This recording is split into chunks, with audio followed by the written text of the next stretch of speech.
Toujours à l'écoute de la matinale sur REM. Ce matin, comme une semaine sur deux, j'accueille qui de Christiane, Ludivine ou Thomas pour venir nous parler d'une œuvre. Et ce matin, c'est Ludivine. Salut. Salut Mathieu, salut tout le monde. Alors, après le chien qu'il fallait trouver. Ah oui, Momo.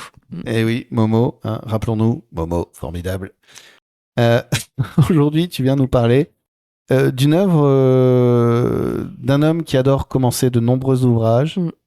Sans George forcément les R.R. finir. Martin. Oui. Voilà. Et c'est une sorte de dragon, comme Une de par histoire de hasard. dragon. Alors, j'ai pas le bon exemplaire dans les mains, mais c'est une des nouvelles situées dans le même univers. Donc, la particularité de cette œuvre, c'est que ce sont des nouvelles situées dans l'univers du Trône de Fer, mais situées 90 ans avant les péripéties de Game of Thrones, donc série qui a fait connaître l'univers de cet auteur et donc de Westeros. Et donc, on va y suivre non pas les nobles, comme c'est essentiellement le cas dans Game of Thrones ou House of the Dragon, série plus récemment parue sur HBO, mais les péripéties de Dunk, qui est un chevalier errant, donc une épélige qui n'est pas rattachée à la maison d'un grand seigneur, mais qui se met au service de qui veut bien faire appel à lui, D'accord. et de son écuyer, un petit garçon surnommé l'œuf. D'accord. Voilà, à travers les 7 L'œuf. couronnes. L'œuf. Pas trop en révéler sur ce personnage. Ah, On l'appelle l'œuf parce qu'il a le crâne rasé, en fait. d'accord. C'est ce qui lui vaut son surnom.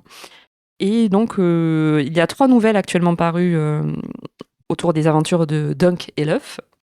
Et pourquoi je viens en parler aujourd'hui, c'est parce que on n'arrête pas une formule qui marche. HBO, après avoir adapté et la saga principale de George Martin, Le Trône de Fer, et son œuvre autour des Targaryens, Feu et Sang, adapté sous le nom de la série House of a Dragon, va adapter les aventures de Dunk et l'œuf, dont la première saison, je pense que ça aura plutôt vocation à être une mini-série, mais il va adapter du coup la première nouvelle qui s'appelle Le Chevalier Errant dans sa version livre, et je crois que ça va être adapté là sous le nom A Knight of the Seven Kingdoms, donc un chevalier des 7 couronnes. Je sais pas si ça va être traduit ou pas en français, ça n'a pas été le cas pour les 2 précédentes, donc pourquoi pas forcément cette fois-ci non plus.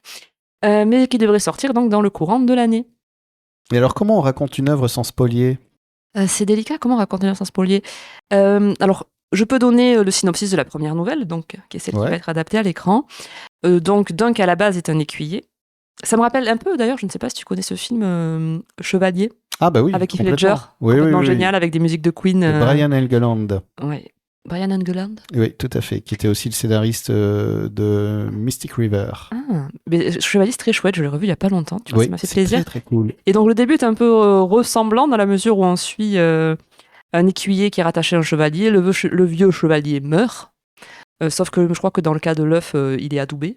Dans le cas de Dunk, il est adoubé par son maître chevalier avant qui passe l'arme à gauche. Il est quand même sans mauvais jeu de mots, il me semble qu'il est vraiment adoubé, ce qui n'est pas le cas dans Chevalier, et qui est tout l'enjeu du film d'ailleurs.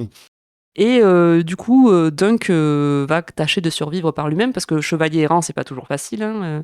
Tu dépends un peu de qui veut bien t'embaucher. C'est un peu mercenaire finalement. C'est un peu mercenaire, ouais. C'est un mais peu en plus, bon. Sauf que voilà, t'as le statut de chevalier quand même, mais c'est pas tous les jours facile. Et il va trouver sur sa route ce petit gamin,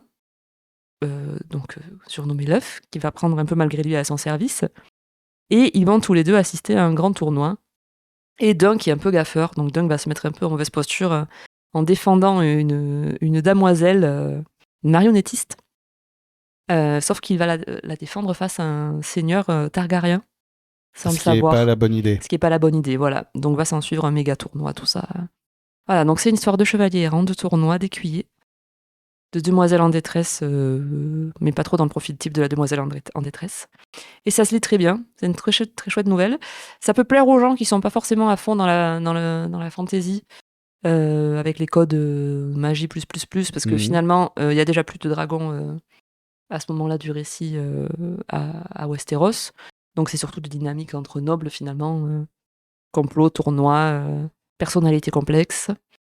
Tout ce qui fait le sel de Game of Thrones. Tout ce qui fait le vrai sel de Game of Thrones, mais bon, si les dragons sont cool. Donc moi j'ai encore un bon souvenir de cette lecture, ça se lit très très bien. Si on veut pas s'attaquer à la saga principale, c'est pas grave, on peut le lire. Oui, il n'y a pas besoin d'avoir. Ouais, moi je trouve qu'on a. Moi, peut-être que c'est toujours plus agréable, voilà, d'avoir des références, de retrouver des infos, mais je trouve que ça peut se faire quand même très indépendamment du reste. Et tout ça, ça s'emprunte à la Ça médiathèque. s'emprunte à la médiathèque. On a les 3 nouvelles. Ok, Donc vous ne serez pas frustrés. merci beaucoup. Avec plaisir.